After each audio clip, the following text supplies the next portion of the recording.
So we're starting with the anchor verse. Remember, stop worrying and start living, part 7. For though we walk in the flesh, we do not war after the flesh. For the weapon of our warfare are not carnal, but are mighty through God to the pulling down of stronghold, casting down imagination. All we have discussed so far in this program is on the issue of casting down imagination. And we'll be talking about it today. Today, we are going to be focusing on the internal and external causative agent of depression. Internal and external causative agent of depression. That's our focus on part 7 today. But before then, remember how we started? The fact that the real problem of mankind is management of our mind.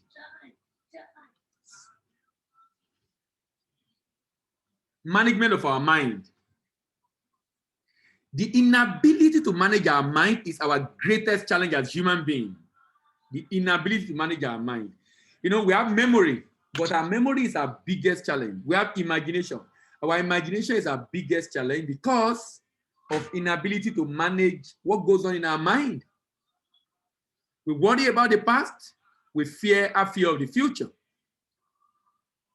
He said, casting down imagination and every high thing that exalts itself against the knowledge of God, and bringing into captivity every thought to the obedience of Christ. So the real issue for us to deal with as human beings, and for those of us that are Christian, is the fact that there is an imagination to cast down. Is the fact that there is an imagination to cast down. Casting down imagination. Casting down imagination. And every item that exalts itself against the knowledge of God, and bringing into captivity every thought to the obedience of Christ. The more effective you are in managing your mind, the better you live. You know, someone said human being is the most complex chemical reaction in the world. But we have very lousy CEO of that chemical reaction, of chemical composition, and we have effective CEO. The effective CEO are the ones that are able to manage their thought process very well. But the lousy one are the ones that get worried and full of anxiety and full of depression and full of hopelessness, which consequently could lead to suicide. So what are we supposed to put in our mind? Our mind should be preoccupied with the right set of thinking. Whatsoever things are true, whatsoever things are honest, whatsoever things are just, whatsoever things are pure, whatsoever things are lovely, whatsoever things are of good report, whatever things are virtuous, whatever things are praiseworthy. Think on these things. So we have an idea of what we have to think about as human. Unfortunately, that's not our focus as human beings. We have an idea of what we have to think about. Whatsoever things are true, whatever things are honest. But sometimes we give our mind to think about fearful things, about the future, and we allow the past to also haunt our mind. No wonder he says, guard your heart with all diligence. He didn't say with diligence, so with all diligence. He didn't say with diligence, with all diligence, because out of it are the issue of life. Another translation says, be mindful of what you think, because your thoughts control your life. Be mindful of what you think, because your thoughts control your life. Our thoughts are very powerful. Thought can stimulate chemical reaction that can cause depression. The same thought can stimulate chemical reaction that can cause excitement right in the mind. You know, one of the biggest things that make us different from animals is two faculties: imagination and memory. Two faculties. One to remember the past, one to anticipate the future. These two faculties help us to be human, that's what makes us different from animals. But this same powerful tool we have is a big problem for us as humans, even though it's a powerful tool, but it's a big problem because many are lousy CEOs that are unable to manage the thought in their mind, making the thought that create depression to dominate. Making the thought that create depression to dominate. Rather, to have thought that create excitement. We allow thought of depression to dominate. Guard your heart with all diligence, for out of it are the issue of life. It is thoughts that lead to depression. Wrong set of thinking causes depression. So today we are looking at internal and external causative agents that lead to depression. When we talk about external factors, it has to do with external environment. This could be called external triggers that elicit depression. And this could include experiences, traumatic experiences of the past. Can you see where the memory is? Memory. The traumatic experience of the past could lead to depression. Medically, it's called the post-traumatic disorder. Post-traumatic disorder. Maybe it's an accident or loss of loved ones, a tragic incident of the past. Also, disappointment and series of failure. The religious people will call those series of failures. They give it a name. And you know, sometimes we find a way of giving it a name, and when we give it that name, we now decide to live with it. And they say it's one generational issues or causes somewhere. And because of that, you know, maybe you attribute it to the spirit. You know, I was talking to my colleague in the office this week, we were discussing an issue, and they say, that's lying spirit. I said, why do you attribute spirit to everything? Because when you call it a spirit, you now disempower yourself as human, that you can't handle it. So you become armless, you become defenseless. So you are not able to do anything about it. So you throw your hands in arm. And then when you pray, if nothing is happening after prayer, you feel, okay, this is my lot. Because you have defined it in a way. And that definition then makes you to feel like, okay, and you know the interesting thing about life, whatever you call it is what it is. If you call it this, that is what it is. Because that is what you have accepted it to be. Disappointment and series of failure. Then it comes back to the memory. You failed that exam before, you want to write it again, you remember the last failure. Dissatisfaction. Are you living in an environment or working on a job that make you very dissatisfied in life? These are the things that cause depression. Dissatisfaction. Dissatisfaction. Where you are looking forward.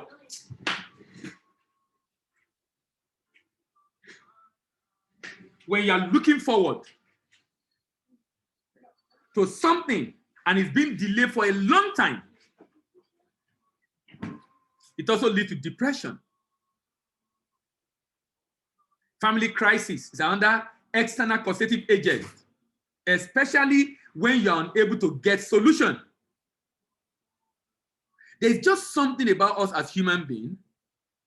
You know, I've said this before, for if you have listened to the previous series, you know, this is part 7, that the biggest challenge we have as human beings, the biggest challenge is the gap between your current reality and your expectation. So we create expectation for ourselves. That expectation we created for ourselves is the major cause of our misery as human. So when there is now a gap between your expectation and your current reality, that's what creates stress in our lives. That's what creates stress in our life. When there's a gap between your expectation and reality.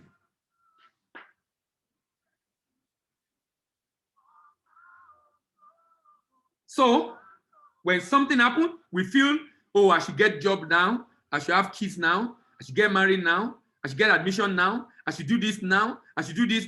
So because I've already have an expectation. I didn't work according to my expectation. Stress coming. I begin to attribute it. Why is my own like this? Why is everything like this? It's only my own that this has happened. It's only, you just begin to attribute it to all sorts of things that is not even supposed to be in the first place. As human beings, we are the architect of our challenges.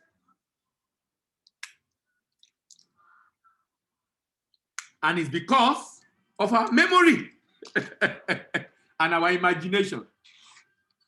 You imagine if this does not happen now, how would people say? What would they think about me? Beginning to imagine and conjure so many things in our mind. The major cause of stress in our life is not lack of finance.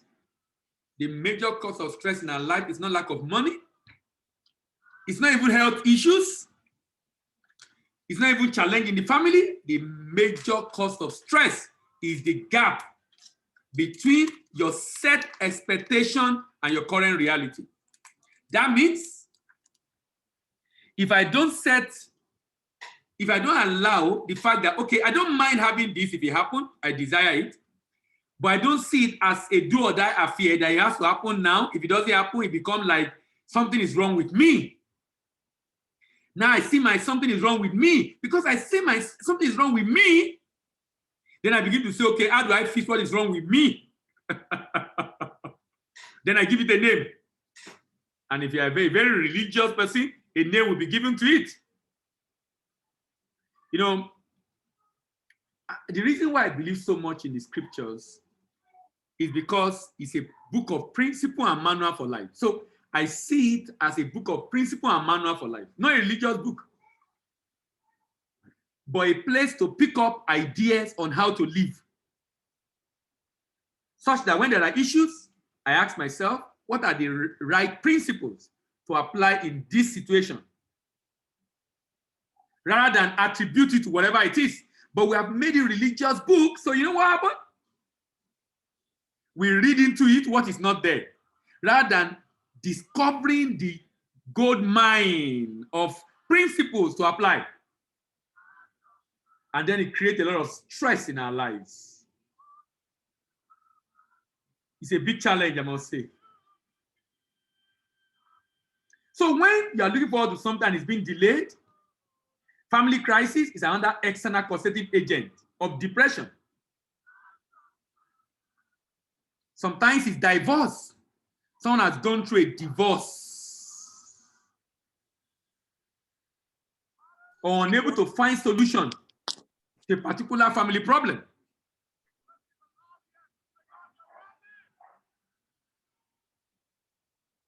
Depression is what makes a woman to go and fight her husband's side chicks in public. He needs to just fight it out.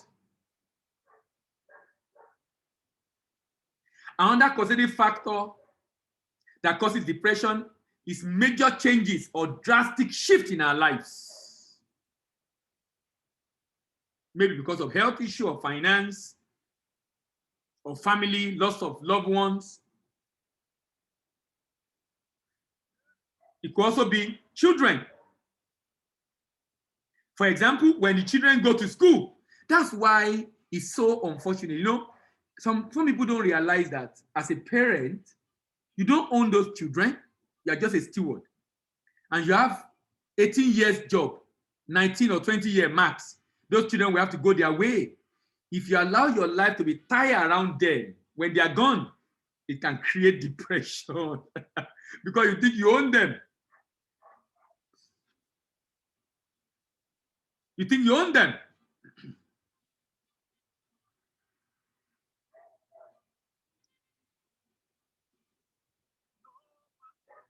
This could be when children have gone to school or when they get married. Also when someone experiences bankruptcy that leads to poverty. All these are challenges of life. Always remember, in our life, tsunami will come. There's nothing we can do about it. tsunami will come. When it will come, we don't know, but it will come. What kind of person are you, or will you be when it comes? Because it will come. It will come. We go through challenges, unimaginable one in life. All of us will have a fair share. It is called life. But if you have not developed yourself in such a manner to be able to separate yourself from happenings around you,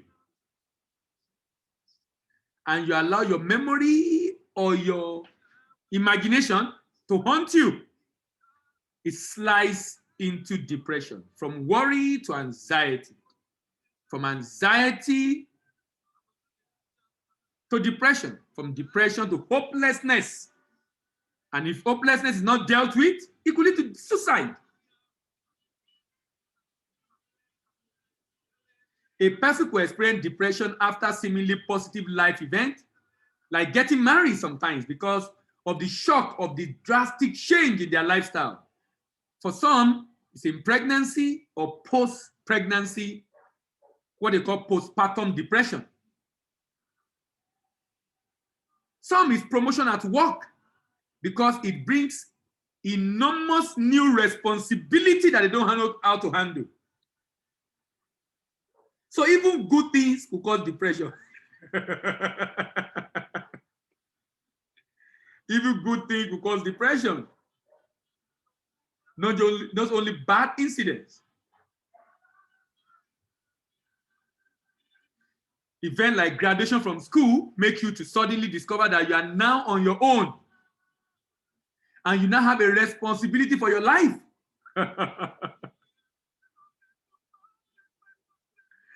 Events like getting back from vacation that make you to remember the stress you'll be going through at work. When you examine yourself and see that you do not have any of the external factors, even though you are depressed, then it's time to look at the internal factors. So let's explore the internal factor that can lead to depression. And remember, this depression is as a result of the way you manage your past experiences and future anticipation of challenges. When we talk about internal factors, that has to do with internal environment. For example, inner critics. This involves the inner voice that speaks to you about what you are doing wrong. Some people criticize themselves so badly, as in they criticize themselves to a fault. They criticize themselves as if when they make mistake, they talk to themselves as if there's nothing good about themselves. Can you imagine? Forgetting that as long as a human being, you will make mistake. You will always make mistake. What you must not do is to repeat the same mistake twice. It becomes a vice.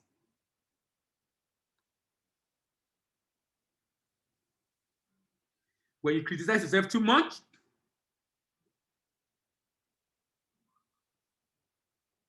it makes you not to love or care for yourself.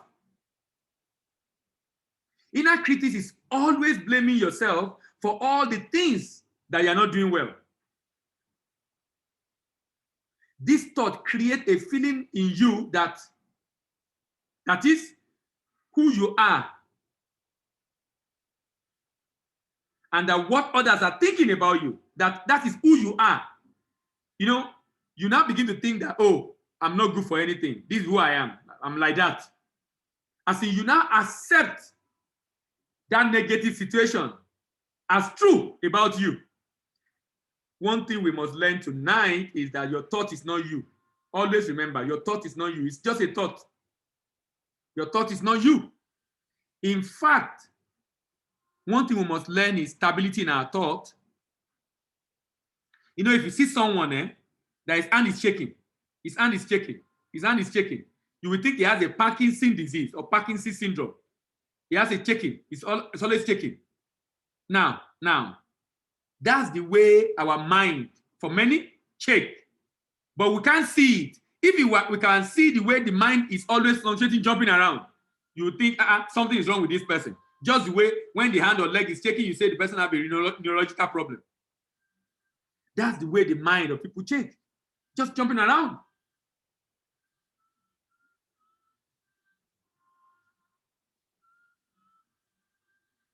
Avoid that inner critics of yourself.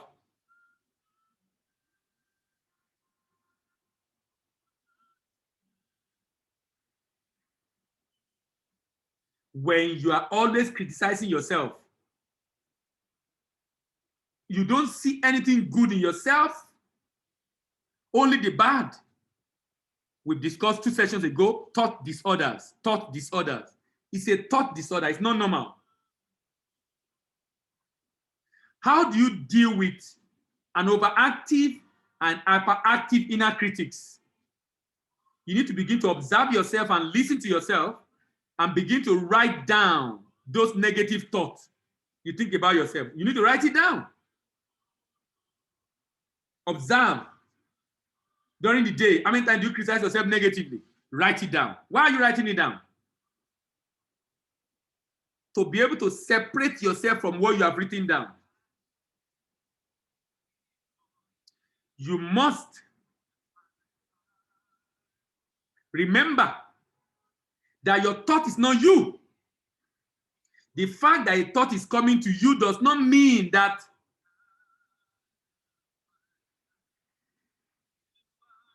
that is who you are, or that you have to do that thing.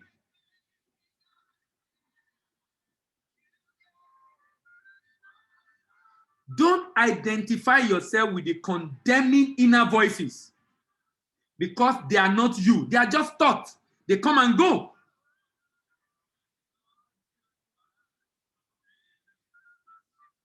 When you separate your thought from you, you have solved the problem 50%.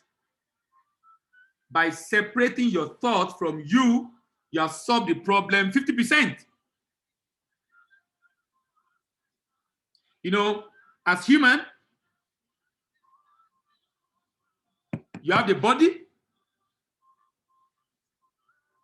you have the soul, the seat of the mind, and the spirit. The real person is the spirit man. Your thought is not you. If you can learn to separate your thought from you,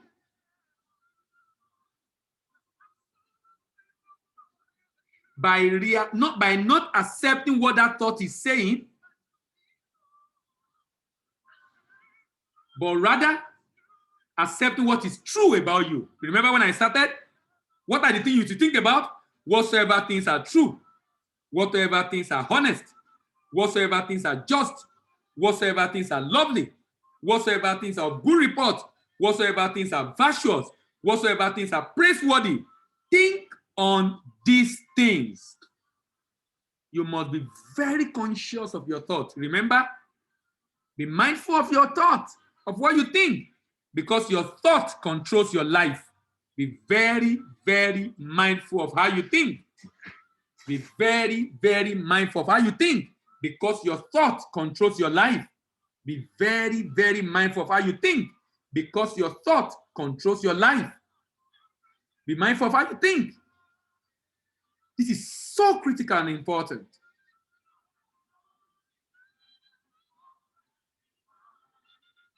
You can be thinking negative now, and it will release chemical substance in your body that can make you to even collapse. Our thoughts are that powerful. It's that powerful. And at the same time, you can also think of something that can get you excited instantly. Our thoughts are very, very powerful. You know, someone make an illustration I want to share with you. He says, let's assume you are going on a sunny day in a car without AC. It's so sunny, you are sweating. You are late for a meeting. There was bad traffic, and you are the one driving. Only for someone to hit you because he was rushing somewhere, and you came out to harass the person, and you discover this person is in distress. Now, when you were coming out of rage, because you're already very stressed because of the situation of traffic. You are late, it's sunny. But immediately you meet that person, you realize that this person currently have his only son in the clinic, which has an accident. They're about to operate on the child. He doesn't even know if he will see the child alive again. You came out of the car enraged. As you meet this guy and you hear this story, it will be like that rage drained from you completely. So what has happened? What has happened? You were enraged before. Now you are sympathetic. In a split of second, change of information and the thought, the interpretation of that message. That is how powerful our mind is. So can you see that that thought that you had is not you? The thought changed immediately because of the prevailing circumstances and situation. If you can separate your thought from you, and you now know your thought is not you, 50% of the problem have now been solved.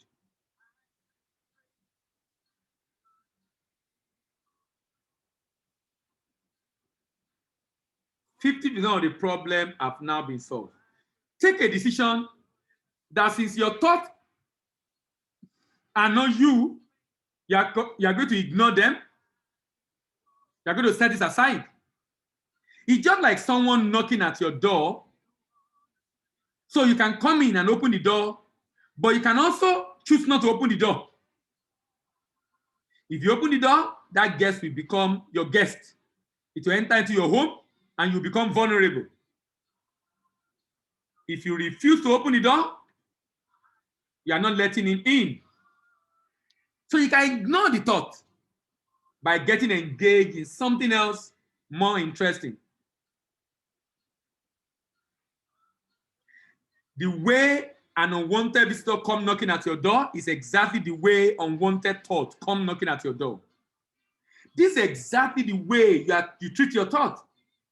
If a bad thought knock at your door rather, and you do not open it up by ruminating on it. You say, it's true, oh. It's true, oh. By the time you are ruminating on that thought, you have opened the door for the thought to come and dwell inside of you. If you open up a conversation with it, you run the risk of opening door to bad thought. If you are able to keep the door shut against the thought, then you will be able to overcome negative thought and the impact of negative thought leading to depression in your life. If you are able to constantly do this, you become the owner of your thoughts, the owner of your house, without infringement of any unwanted visitors. For many of us, we allow so many and so much unwanted visitor to take charge of our lives. We allow so many and so much unwanted visitor to take care of their life.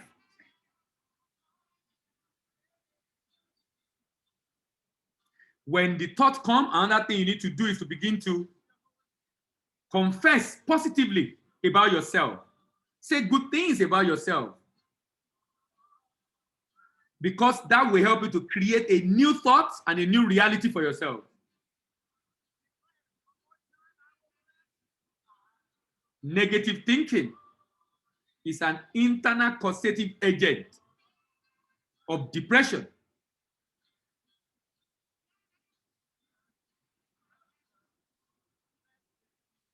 Now, inner critics make you to criticize yourself, bad, seeing what is bad about what you do. But negative thinking make you to only think of evil things of others and judge them rashly. Negative thinking is another causes of depression.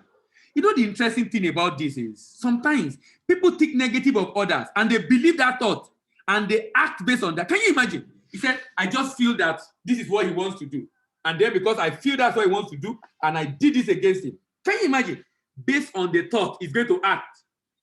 That is animalistic. animalistic.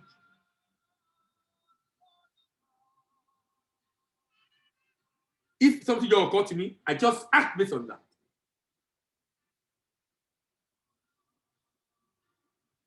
Animalistic. It's like I'm acting on instinct. And as human, we have reasoning. I should subject whatever I want to do to reasoning. Is it right or wrong? And to truth. Rather than moving from thought to action.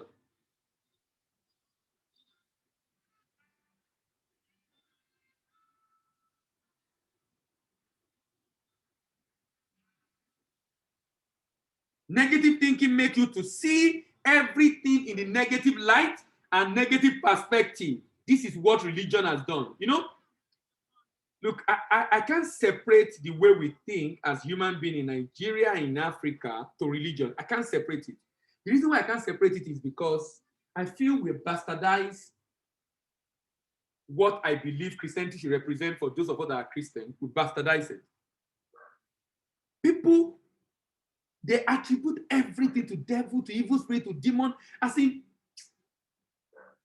even if they see someone behave in a particular way, they will attribute it again. So at the end of the day, what tends to happen is that the only thing he sees is the evil things. He doesn't see, even when someone done good, he will think he's doing that good because he had evil intention.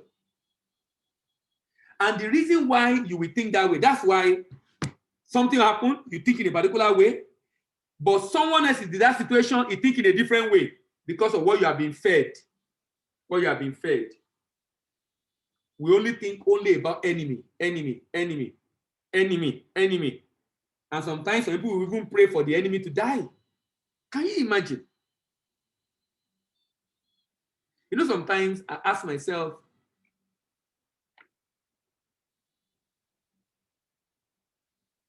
for those that are said to be Christian, if they even read the Bible at all. Because you are supposed to love your enemy if you're a Christian. Bless them that curse you. Do good to them that despisefully use you and persecute you. So even if the person is really doing it, he says you should love. He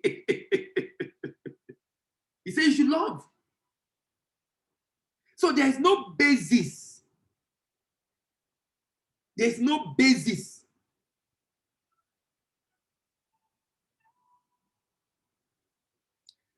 for the negative thinking against that person in the first place, wishing that he would die, or any other negative things against the person.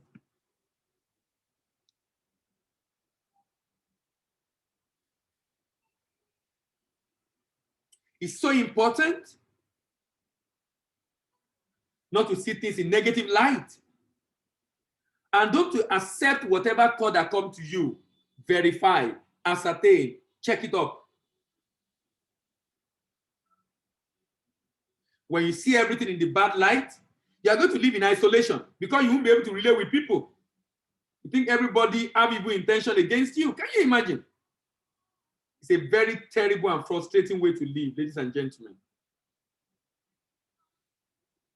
You need to remind yourself that what people have done wrong, it's not enough for you to use it to judge them. This is because you are not in their shoes and therefore cannot see the problem that they have that make them to behave the way they are behaved, even if they are behaved so badly. If you are in their shoe, maybe you will have done worse.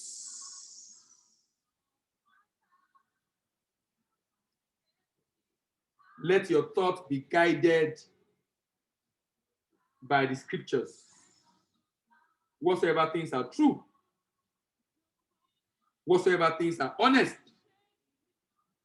whatsoever things are just, whatsoever things are lovely, whatsoever things are pure, whatsoever things are good report, whatsoever things are virtuous, whatsoever things are praiseworthy.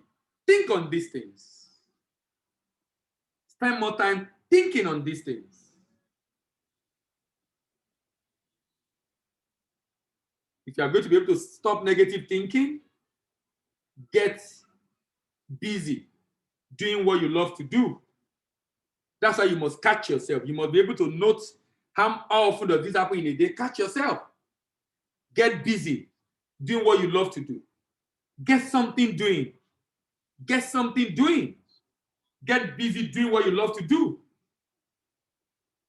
To stop that thought, sometimes you might need to pick up your phone and call an interesting friend or someone who is a very jovial person, full of life, that can make you laugh a little. Or someone that you can have some interesting conversation. Take your mind away from that. Get busy consciously. If you need to listen to music that will make you to meditate correctly, just find something around you. You know, the beauty today is we are blessed with technology. We are blessed with technology.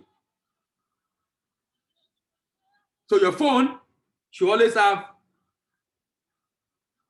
information, materials, music, whatever it is that you can listen to that can edify your mind, that can make you to think correctly.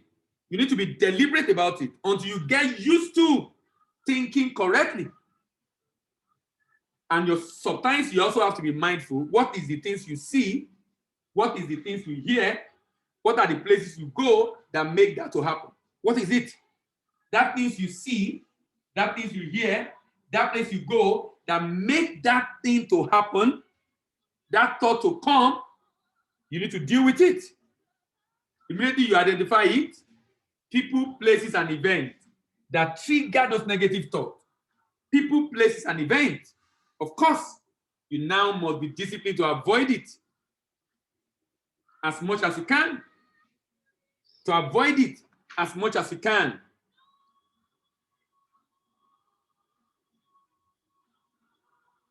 So, interesting friend that can gist more about interesting stuff. Another thing you can do is to take a walk. Do a workout in gym. Get yourself busy doing something more creative. Get yourself busy doing something more creative. This is why you must catch yourself.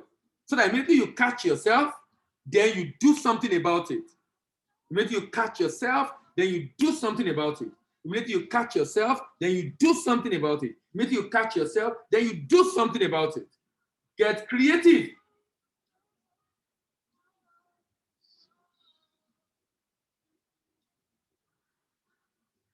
This is so important. Look at something interesting and productive you can do. Please note that those thoughts are not yours, and you must refuse to accept it, because accepting it means you are saying it is yours. And that is what creates problems, leading to worry, anxiety, depression, hopelessness, and consequently suicide. Because if you see anything negative in everybody, you are going to isolate yourself. If you isolate yourself, you are going to aggravate that depression, where you are lonely. Because you don't see it, you just suspect everybody. Can you imagine? Suspect everybody. Suspect everybody. Get something to do to forget about that thought. Remember that our major challenge as human is our mind. For though you walk in the flesh, you do not war after the flesh. For the weapon of our warfare are not carnal, but they are mighty through God to the pulling down of stronghold. The stronghold is the stronghold of your thoughts. And he said, casting down imagination. The real thing to cast out is not the devil, it's the imagination. Because you are the one imagining those things. If those imagination does not come, they have to cast out. So the real issue is imagination, thought. Casting down imagination and everything that exalts itself against the knowledge of God.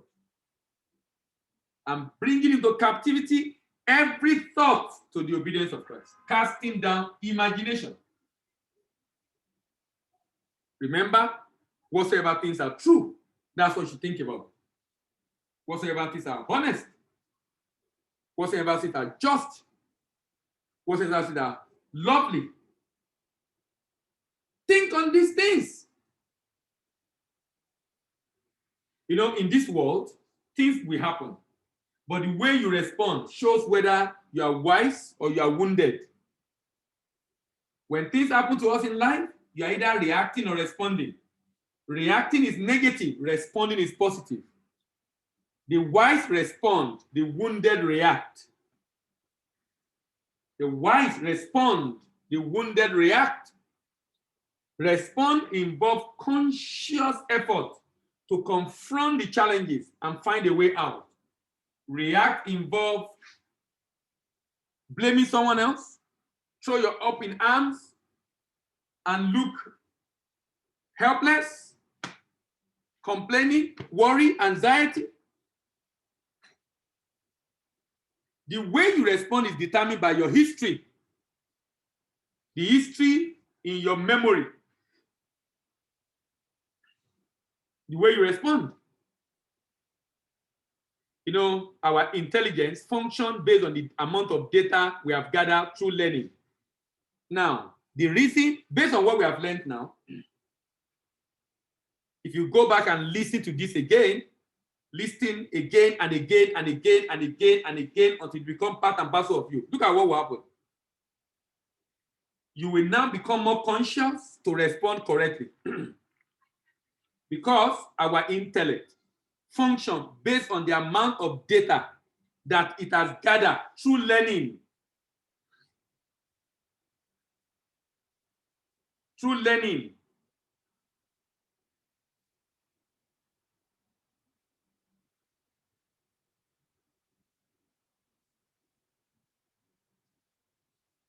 This is so important.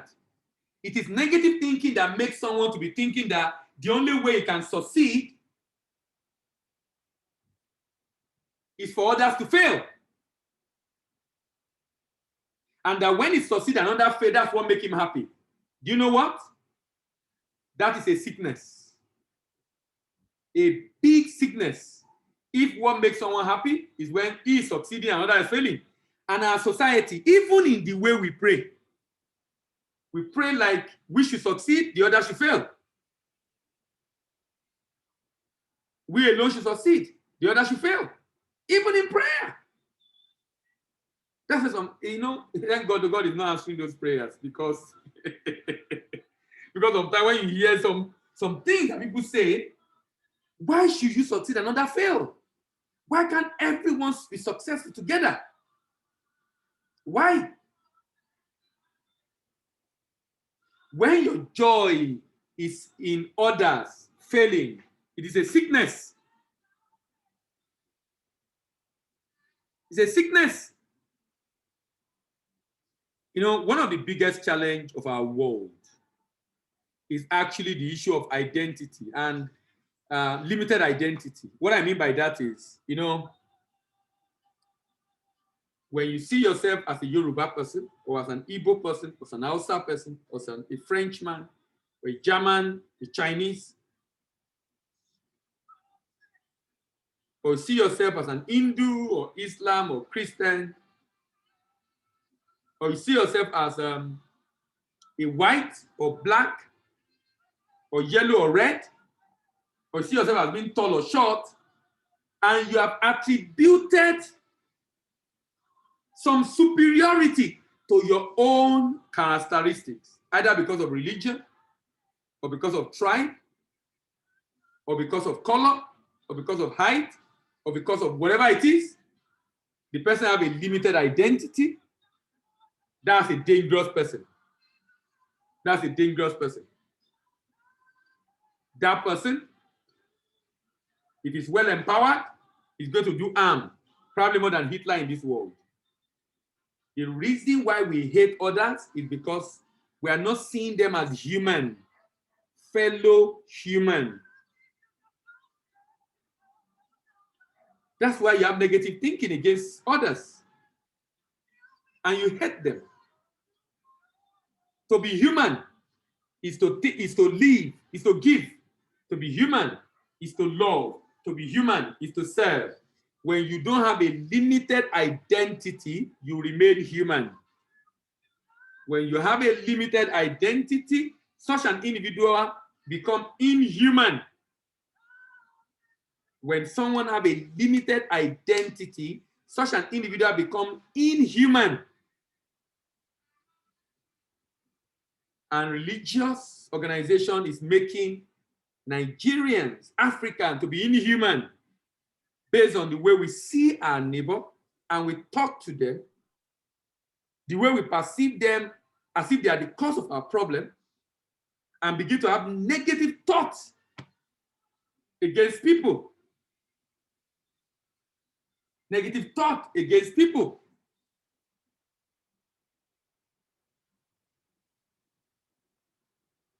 This is so important.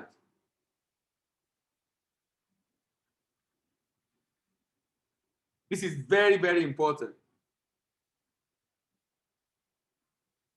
When I have a limited identity, that means I have forsaken my humanity, and that's a crime. That's a crime. That's a crime. When someone is playing against others, that person, if he's empowered, of course, he will do harm. That's the challenge of a limited identity. When I don't identify with others and see myself as being better than others. So the people are not fit to live, they must die.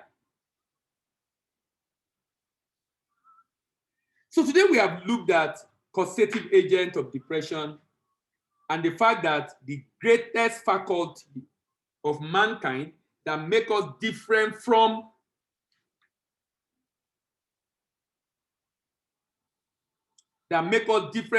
animals is our biggest problem. Is our biggest problem. We think about the past, we allow it to haunt us, rather than leveraging on what has happened in the past to learn the lesson and grow thereby, and imagine a great future ahead. Rather, we use that imagination to create fear of the future, and then we allow the past to haunt us in such a manner that it disempowers us to be able to maximize the moment we are. We've talked about the internal and external factors that this elicits in our life. The external factor being things that trigger depression from outside. We talk about traumatic experience of life, disappointment or series of failure. And I talk about that series of failure. We are quick to attribute it. It's just like Thomas Edison. No, just imagine Thomas Edison. Now, if Thomas Edison have attributed his failure in trying to get the light bulb, if he's an African, by the time he has done the fifth one, they will say, no. This is a sign of a generational curse, a sign of work and fail, a sign of, as if they will just give one name.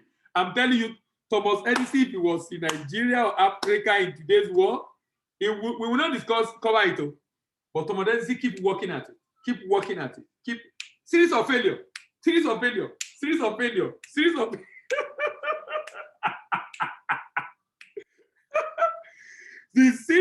failure of Thomas Edison gave us the light bulb. I don't know why we attribute to our own one negative stuff.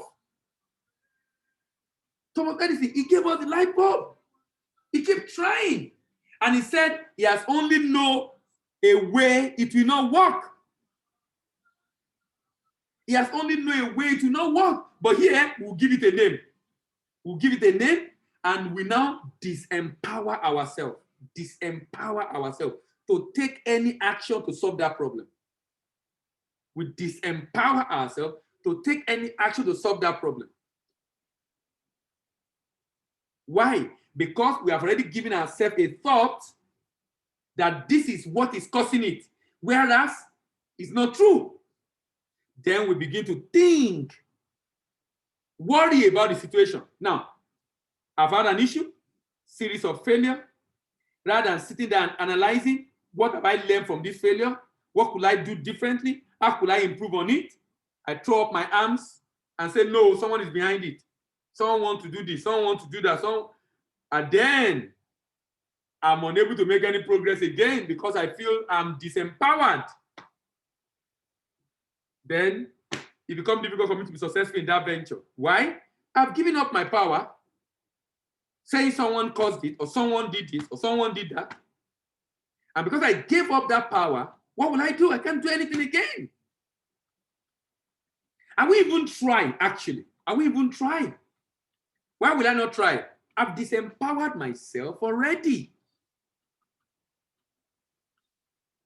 I've disempowered myself already. These are the issues. Series of failure and disappointment, dissatisfaction about life. Remember also I mentioned the fact that when you are dissatisfied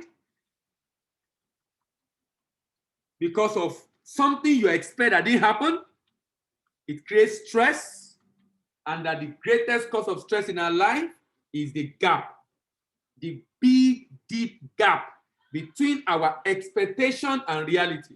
It's good to have big dreams, but immediately you have the dream, leave it as dream. Enjoy the journey towards it. If it doesn't work, keep trying. Find other ways of doing it. Don't just enjoy the journey. Enjoy the journey. What you become in the journey of life is more important than that goal you want. What you become, what you learned, the more love you have, the more peace you develop in yourself, the more gentleness you develop, the more faith you develop, the more long suffering you develop, the more patience you develop, the more skill, the more competence is more important than the goal you have set. Growing, learning, developing is superior to that goal you have set. If you always put your eye on that goal, you compare to where you are, that is what creates stress. The level of stress in your life is directly proportional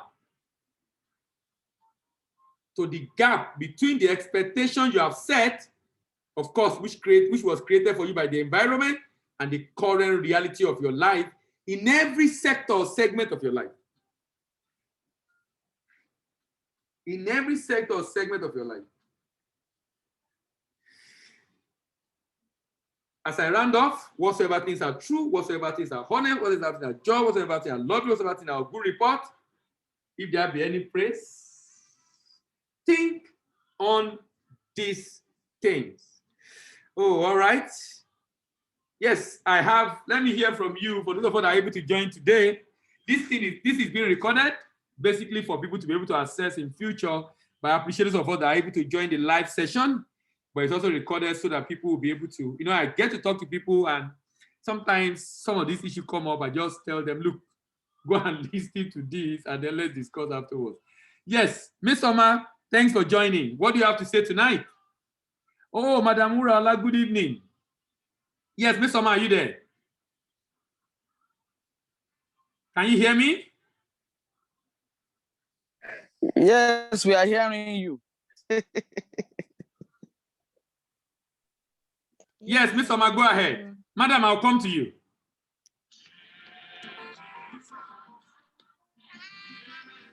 Hello? Yes. Yes, go ahead. Oh, first of all, I want to say thank you for the very incisive teaching. I know I've not really been following up, but the few that I've listened to, they have been very helpful. And today's teaching, I got a lot of things, but I'm just going to state a few. First of all, um, you only become what you permit. Yes. Like the thoughts, they say you become what you think about, but you only become Yes. the thoughts you permit. Yes. The mind is just like, I would say, like a marketplace. Yes. And it is what you buy, what you go, a lot of things. The mind presents a lot of things to you, Yeah. and what you decide to purchase, that is what is going to begin to play out.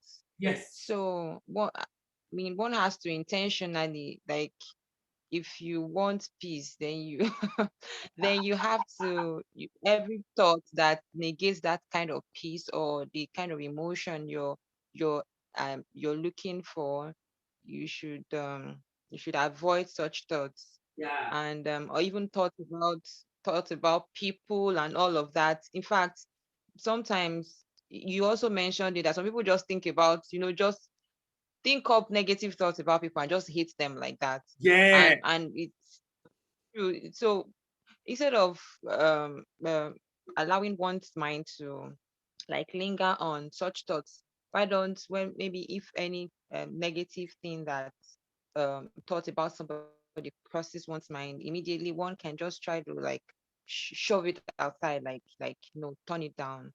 And and I also believe I've also from all that you said, I think the mind can also be trained, like in if one consistently um um allow certain kind of thoughts. The more thoughts, it's like a channel, a particular channel of thoughts, let me say positive and negative, maybe say a particular positive thoughts.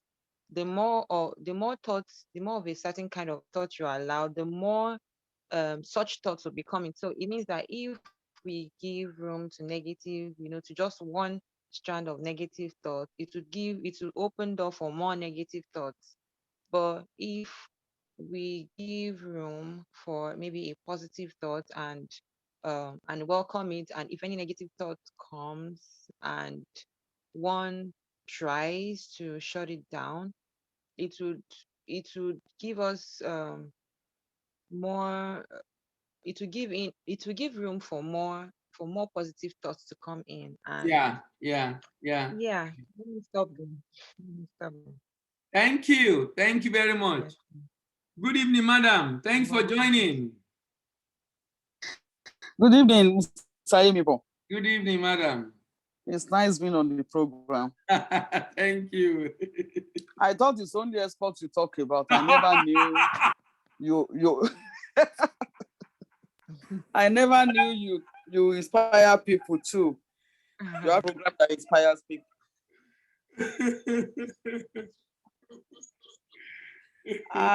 When I saw this link, Yes.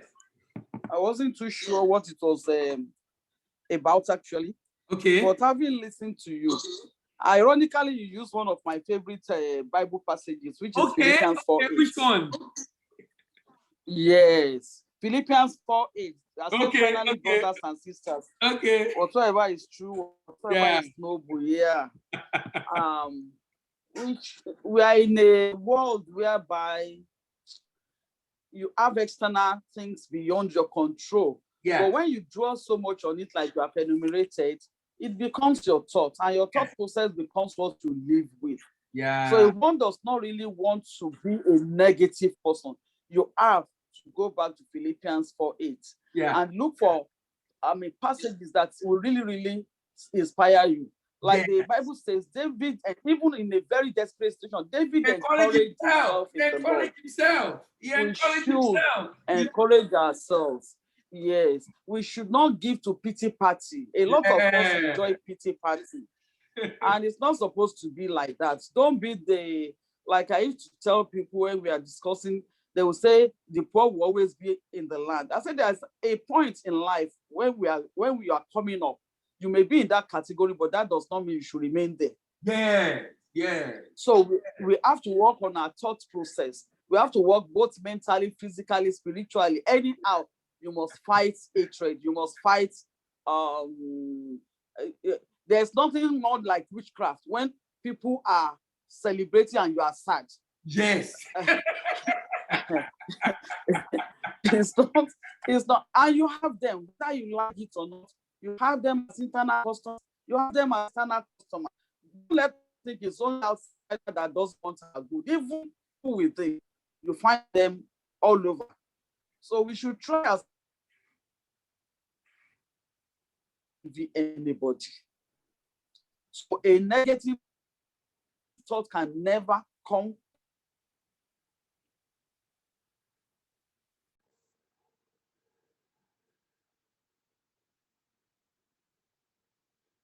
You must think good for everybody. If you think good for everybody, naturally you'll be good from within, and your without will be good. So Yeah. So that's my little contribution. Thank you, madam. Thank you for joining.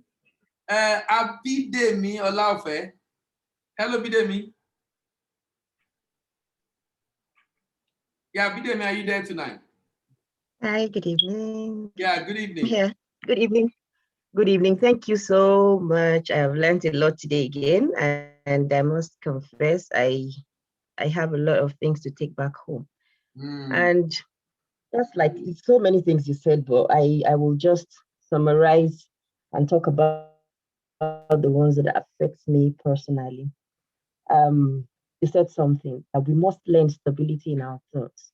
I must say that that's a very difficult one for me because I think I allow external things worry me too much. Not more of I really don't have much of the internal problems affecting and all that. But you see, external factor, especially for those of us that live in the diaspora. Yeah. You go out in the morning and just like you said, there's some people that just think you shouldn't be alive because you are black. Yes. Some people just think, like I experienced something in my daughter's school last week. I took my daughter to school and there's this set of children that she plays with, and they've been playing from the onset. But I just noticed some changes lately. The boy's mother, one of the boys, will just call her son back once my daughter starts playing with him. And like you said, I actually responded in a very terrible way last week. I was so angry. I just called my daughter and I said, "Come here. You stay with me and you don't go there." And I now in the end I just felt bad. I was like, "Oh God, why did I allow this get to me this way?" I just felt, for God's sake, these are just children. Yeah. You say hi to her, she doesn't respond. She's just this kind of people that think just because you are black, you don't even say hi to me.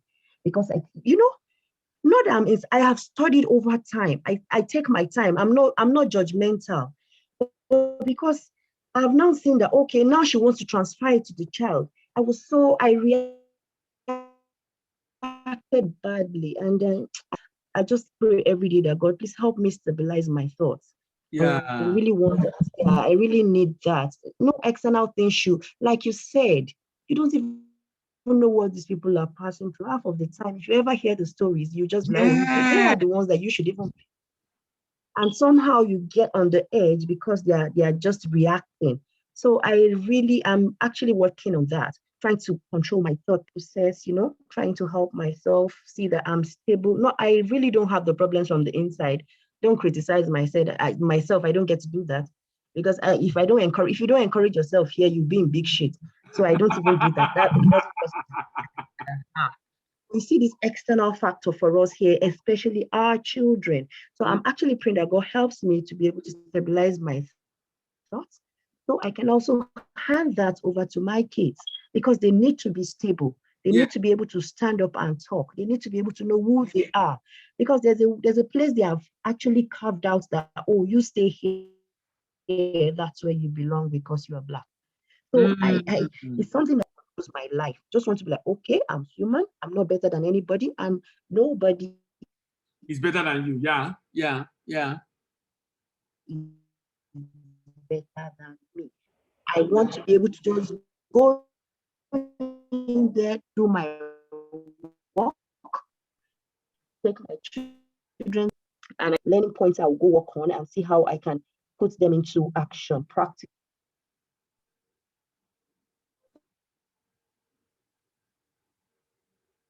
Actually, you have to beat yourself. You don't allow that come here. So you have to also be very strong.